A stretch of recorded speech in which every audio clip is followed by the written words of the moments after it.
జనాలకి మంచి జరగాలి అనే ఆలోచన మీకు చాలా ఉంది కాబట్టి సార్, అంటే మీరు అనంగానే ఇప్పటికి కూడా ఈ రోజుకి కూడా ప్రజలకి జక్కంపూడి రాజా అనంగానే రాజా గణేష్ ఇద్దరు పేరు తీయంగానే అందరికీ వినిపించేది రామ్మోహన్ గారి పేరు. అంటే ఈవెన్ టుడే జక్కంపూడి రామ్మోహన్ గారు అనగానే ఆయన ఒక మహానేత. జక్కంపూడి అనేది ఒక బ్రాండ్. ఎస్, అదొక బ్రాండ్. సో ఆ బ్రాండ్ రావడానికి కారణం ఈ రామ్మోహన్ గారు ఉండడమే.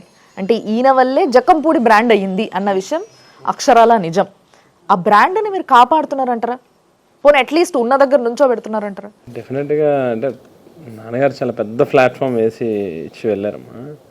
సో దాన్ని కాపాడడం కోసం మా వంతు సిన్సియర్గానే మా ఎఫర్ట్స్ మేము పెడతా వస్తున్నాం. మా ప్రయత్నంలో ఎక్కడ లోపం లేదు. ఎక్కడ అంటే ఇంట్లో అన్ని చోట్ల రాజకీయం చూసి వచ్చినాం. రాజకీయంలో ఆ వాతావరణం పెరిగినటువంటి వాళ్ళు అంటే ఇంట్లో అన్ని చోట్లకి యాక్సెస్ ఉంటుంది. పూర్వం నాన్నగారు ఉన్నప్పటి నుంచి అంటే హైదరాబాద్లో కొంతకాలం చదువుకున్నాను. అక్కడ మా మినిస్టర్ క్వార్టర్స్లో ఉండేవాళ్ళం. అక్కడైనా కూడా ఎప్పుడు ఇంట్లో నిత్యం జనం కేవలం అదేదో కింద ఛాంబర్ వరకునో ఆఫీస్ వరకునో కాకుండా పరిమితం కాకుండా ఇంట్లో కూడా అందరూ యాక్సెస్ ఉంటుంది, ప్రైవసీ లేకుండా ఉంటుంది అని చెప్పేసి ఒకసారి ఫాదర్తో అంటే మనం ఈవేళ ఇక్కడ ఉన్నామని అంటేనే దానికి కారకులు వాళ్ళు ఉండబట్టే మనం ఇక్కడ ఉన్నాము. ప్రజల నుంచి వచ్చిన ఈ బ్రాండ్ని మీరు ఎక్కడో పాడు చేస్తున్నారు అనేసి ఒక మాట వినిపిస్తుంది అన్న. ఏ విధంగా అనంటే జక్కంపూడి అనే బ్రాండ్ జేతో స్టార్ట్ అవుతుంది కదా, J for Jakkampudi. So J tax అనేది ఒకటి వినిపిస్తుంది. ఈ జే ట్యాక్స్ అనే పదం ఎక్కడి నుంచి వచ్చిందంటారు? ప్రజల నుంచే వచ్చింది, ఇది వాళ్ళ నుంచి కలెక్ట్ చేసుకొచ్చిన నేను అంతే.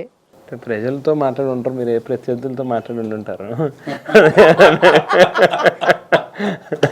సహజంగా అది కూడా క్లారిటీ ఇవ్వాలి మీరు. జక్కంపూడి ట్యాక్స్ అది లేకపోతే జగన్ ట్యాక్స్ అనేది. సహజంగా మన అపోజిషన్ పార్టీ వాళ్ళు ఎప్పుడు మన మీద ఏదో బురద జల్లే ప్రయత్నం ఎప్పుడు చేస్తుంటారు. పూజలతో పాటు బురద కూడా చల్లుతారా? ఆటోమేటిక్గా చల్లుతారు కదా, ఆటోమేటిక్గా.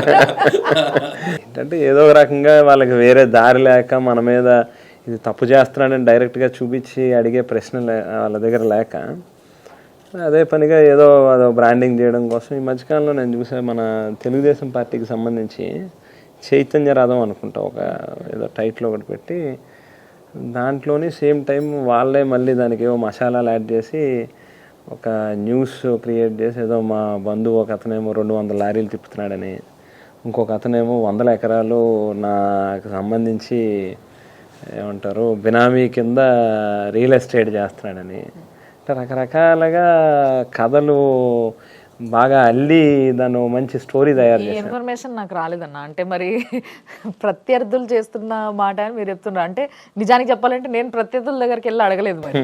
అందుకోసమే నేను ఓన్లీ నాకు ప్రజల నుంచి వినిపించింది మాత్రమే ముందుకు తీసుకొచ్చిన. తప్పమ్మా, జే ట్యాక్స్ అవన్నీ అలాంటి ట్యాక్స్ కానీ అంటే ఇందాక చెప్పినట్టుగా మీరు రామ్మోహన్ గారి పిల్లలు అన్నారు కదా, మాకు నేర్పించింది ఏంటంటే మేము ఏదైనా ఆస్తి సంపాదించాలి అని అంటే ప్రజల్ని ఎట్లా సంపాదించుకోవాలి, వాళ్ళ మనసుల్లో మన స్థానం ఎలా సంపాదించాలనే దానికి ఎప్పుడు తాపత్రయపడ్డాను తప్పితే మన చాలా లో ప్రొఫైల్ లైఫ్ మన